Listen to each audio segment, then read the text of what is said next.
Muy cordiales saludos, estimada Saiba, Naisha. Estar muy honrado de estar en este hermoso lugar del Real Felipe, el Museo del Ejército.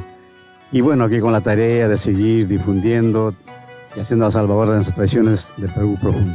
Y ahora lo vemos compartiendo música y sobre todo este maravilloso arte junto a su familia, junto a los nietos. Debe ser una experiencia maravillosa, que inigualable, ¿no? El ver que ahora que trasciende este arte que usted ha llevado toda la vida a su familia.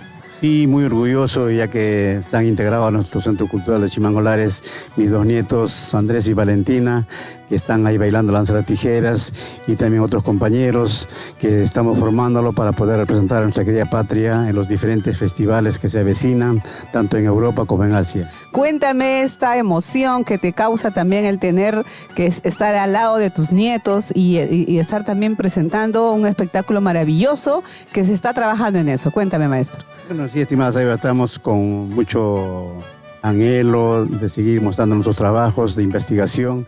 Muchísimas gracias, maestro, por su visita. Siempre es un honor tenerlo aquí en Mexitaqui. Los brazos siempre abiertos para recibir a usted y a toda su familia ahora con esta nueva propuesta. Y ya saben, en el Teatro Nacional estarán pues mostrando esta puesta en escena maravillosa. Saiba a todos a asistir. Así es, Naisha, la leyenda del niño danza con el maestro Chimangolares. Nos vamos al escenario, Naisha. Así es.